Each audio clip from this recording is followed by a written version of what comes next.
Hey everybody, how's it going? I'm here with Lauren and with Liliana and with me. And we're at Liliana's and we're about to cook our nom nom nom. So we'll get right into it. Lily, by the way, thanks for coming down and being our official kibitzer. And also, Lauren, thank you. So tell me first really quick about you. So your quick little history and what you're doing now. Okay, so history, I was the executive chef of Surya Cafe, 2 locations. Madison's first all-vegan restaurant. And recently I departed from there and started my own business called The Vibrant Veg, where I do personal chefing, events, catering, I offer cleanses, and yeah. And makes the best raw vegan cheesecake in the world. It's so good. It's so good.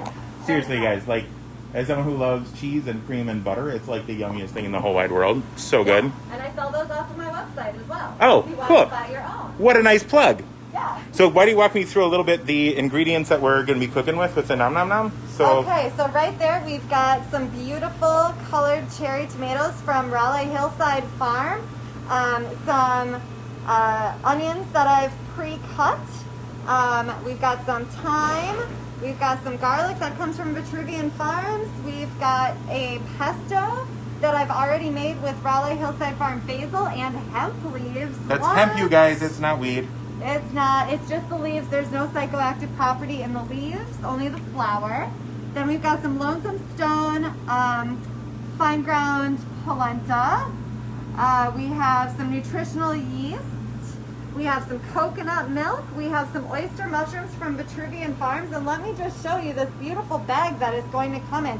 I want you all... And who hand decorated that bag? Yeah, that's right. And packed those Hand decorated. These are chef-packed mushrooms right there. Chef-packed mushrooms. And also, so if anything is wrong with them, that's my fault. We've got some mushroom stock here that's made from cadre from Vitruvian's oyster mushrooms. We have some kale that came in from Driftless Organics. We have apples from Liz at Door Creek.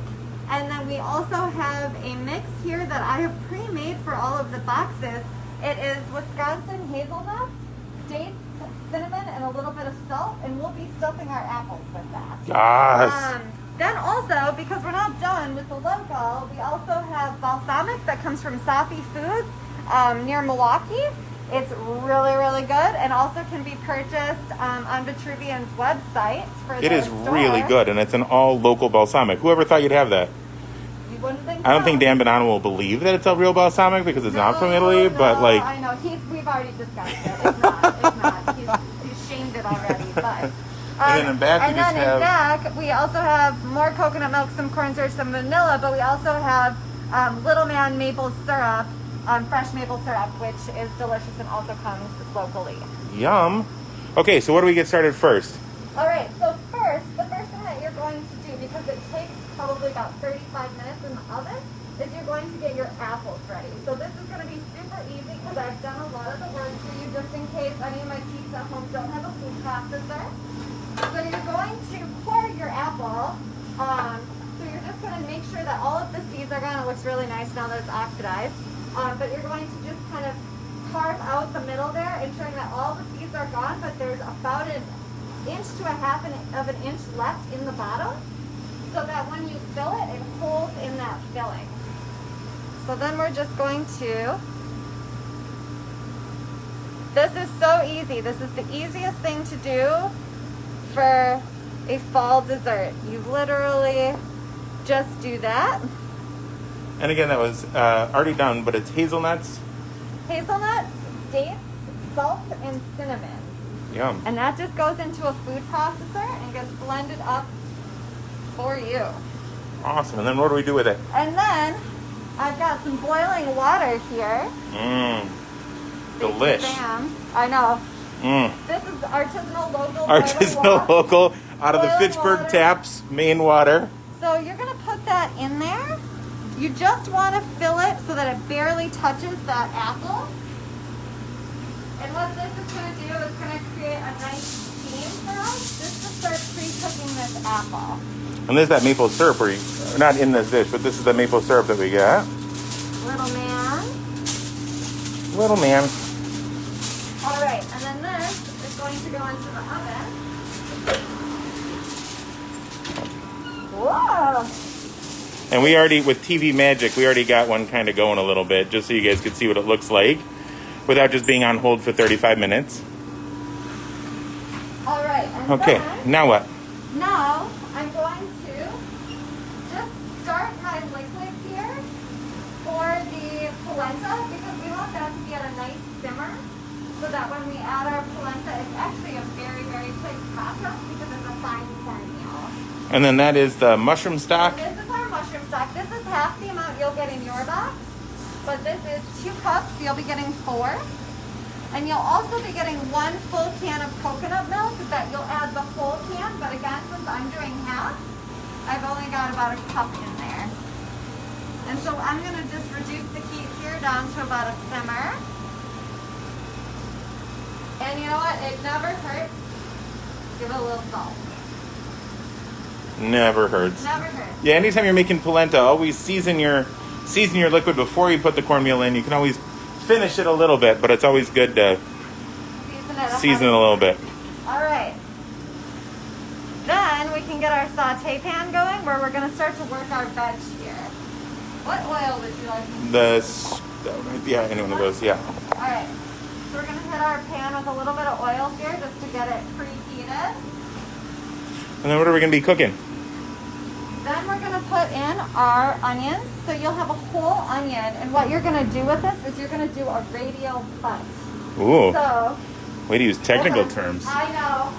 So, Let's go follow. Lily, what do you think? Should we go watch? yeah. All right. Come back to my prep station. We're going to come to the prep station. All right, so you're going to cut it in half this way, and then we're going to peel. There's so many different ways to do an onion, but once you do it this way, it is actually going to help the onion to stay intact a little bit. So when we're talking about a radial cut, you're going to come right alongside it like this. And if you're caramelizing onions like we're about to do, this is really going to help them keep their structure. Radial cut right here, Nice. ladies and gentlemen. Yay! Way to go. Lily, did you learn something? Yeah, I did. Okay, good. All right, now our oil should be nice and hot. So we're going to get those going.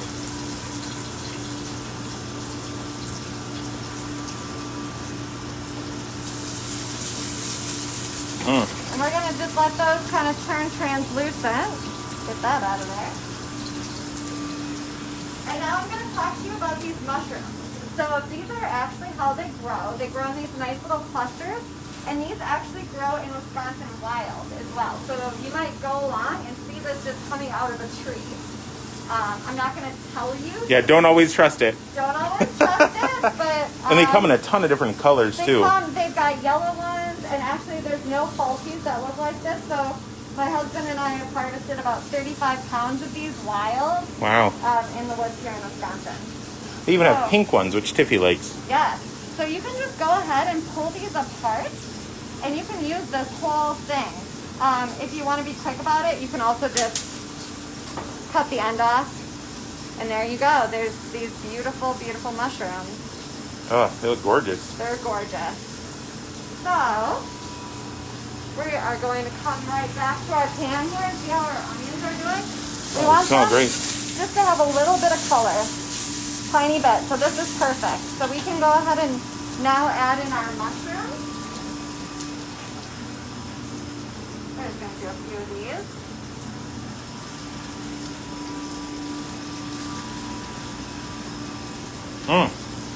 Man, they really, really, really, really need to have smell-o-vision. Smells so good. Now you might need, as these cook, you might need to add a little bit more oil because they're very absorbent. Give it a little splash. And then go ahead and we'll hit it with some more salt and pepper because we want to really season these as they cook. And that'll help pull out some of that moisture of those mushrooms, too, yeah? That's right. Bam. Am I gonna get in trouble for saying that? No, you could either do that or you could Salt Bay. Your pick. Salt Bay? You know, Salt Bay? Oh. You know? Yeah. Really, I don't know. Yeah. It's like a meme from 20 years ago. It's cool. I'm super relevant. All That's why I don't know. Okay. And Dave, those are oyster mushrooms that you're asking about. Yep. Okay. Oyster mushrooms with this beautiful Vitruvian Farm logo on it. Fresh off I the love that you farm. handed their logo. That's really good. I know. They better love you. I'm just saying. That's some real love right there, you I had guys. a morning of arts and crafts this morning doing these bags and packing them all for you. So what's going in next? Okay, so what's going in next is we're going to bring over our garlic. And usually they say add your aromats to the pan first. But honestly, we're going to cook these mushrooms down so much that maybe by the time we would get to there, this would be burnt and after it. Yeah. So we don't want to mess with that. I'm just going to give this a little whiskey whisk. Give it a whisk because that's looking pretty good. Like it might be coming together. This is whiskey business. Now, everybody has their different opinions on how to do their mushrooms, but I really like this. Yeah. We've got to get it caramely and we've got to get it crispy. And I find that people who don't like mushrooms actually don't like the texture of them. But once you start to get that browning and that caramelization, that is where the flavor comes in and you rid yourself of that kind of weird, mushy texture. So don't do it too soon. Make sure you get some nice browning on there. Just get in there and mess with this. All right. If you need one. You mean I shouldn't just stick my hand? No, in the I just don't want you to burn your finger up. I feel like in other videos you talked about the callus of the chef hand. And I might have like delicate lady hands, but they've also been farm hands. Yeah. And yeah, so bring it. All right. So I'm going to let this brown just a little bit more. But as that's happening, we can begin to add our polenta. Again, I'm just going to put my finger in there and make sure it's hot enough. That's the perfect chef thermometer, by the way, is just this little finger right here. That's how we know how done our steaks are, how hot our food is. Put our fingers in your food. We just put our fingers in your food. If it's hot enough, it is. Right? All right. So I'm going to give this just a little bit more. Our washed hands. We put our washed, clean hands in your food. Yep, we sure do. All right, so I'm going to go ahead and pour this polenta in here. And you're just going to whisk it right away. Because we want to avoid lumps. Nobody likes a lumpy polenta. No one likes a lumpy polenta. It sounds like an 80s rock band. That's awesome. Oh, it smells really good, man. The smell of mushroom really comes out. Yep, and it looks like those are pretty much Those look good. ready to go. Look at all that caramelization. You can see on both the onions and the mushrooms. So I always hate when people clean their mushrooms too much and they take off all the good part. Like I love the meatiness and whatnot of the stem, and sometimes people clean them so far that that's all gone. You only have the No, we don't want that. So now we've added our garlic. We're just gonna. Yep, you smell that? Oh yeah. Okay. Then we're gonna hit it with our tomatoes here, and those are gonna cook down. We just want them to get slightly cooked. Oh, it really does smell so good. All right, and you see you've got this nice sticking happening? Yeah. So when that occurs, we're gonna add in our balsamic. Our tasty, dry, dark, local balsamic.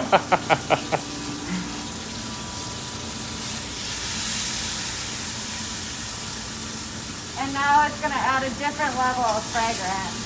I love balsamic vinegar in cooking. So many times people only use it as a finishing or dipping in bread, but man, I love a good balsamic. And I always like to add an acid to my mushrooms because they've got such an earthy flavor. It sort of flips them up a little bit. Yeah, no, true story, man. They usually end up pretty one-dimensional. Like, it's a great dimension. Yeah. And also putting the balsamic in now kind of deglazes the pan, too, and pulls off all those really good sugars, too. Yep. And you can see it start to bubble and then reduce a little bit, and that's perfect. That's exactly what we want. I even have my chef de cuisine watching right now. All right. Hi, Rachel. So again, not getting too distracted here. This cooks real fast. Yeah, it does. All right. So now we're going to add in our nutritional yeast. And what does nutritional yeast do? So, Nutritional yeast. tell me about nutritional yeast. I know, but for those... It's a byproduct of beer. And it will actually, for us vegans, it will make things taste nice and cheesy. And it's also full of B vitamins. So it's really good for us as well. That's awesome. Smells good too. Finish it in with that fresh thyme. Yum. And we could even add a little bit more liquid to this. Amy Tori says, "Love you, Lauren. Fun to watch you cook." Amy! Amy moved across the pond. I know. But You know Amy too? Yeah. know Amy. Tiffy and Amy go bake. yep, we're just buddies. Alright, look at this. Mm. Alright, and then to finish, it wouldn't be a vegan meal without kale. But we're going to add in our greens. And I just like to have a diversity of color, not only because it makes a beautiful dish, but it also means that you're getting a diverse array of nutrition in your meal. Kind of every color is good for something, some part of the body. And greens, we know, are really heavy in antioxidants. All right, look at that. Wow, beautiful. So we killed the heat on the polenta, I right? killed the heat on the polenta. I'm just going to add in a little bit more liquid. Just a little water. Just a little bit of water. Awesome. If you keep it at a lower heat, this won't happen to you. But I got distracted talking to Dave. That happens. I'm so sorry. I know. All distracty and whatnot.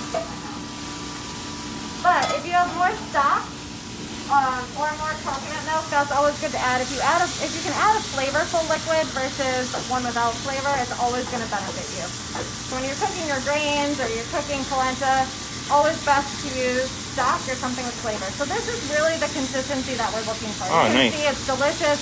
It's creamy. Yeah, really creamy looking. It's super Oh, it's beautiful. creamy. So then you've got that fat from the coconut milk that's really going to help to aid in that creaminess. All right. All right, all right, all right. Okay, let's plate this thing, huh? And then after we plate this, then I'll show you how to make the vegan anglaise for your apple. Perfect. And we'll just do that as a separate video so people can jump ahead if they want. All right, excellent. I need a spoonula. A spoon? Yeah, I can grab. There's one. You got one? Okay. I found it. I'm resourceful.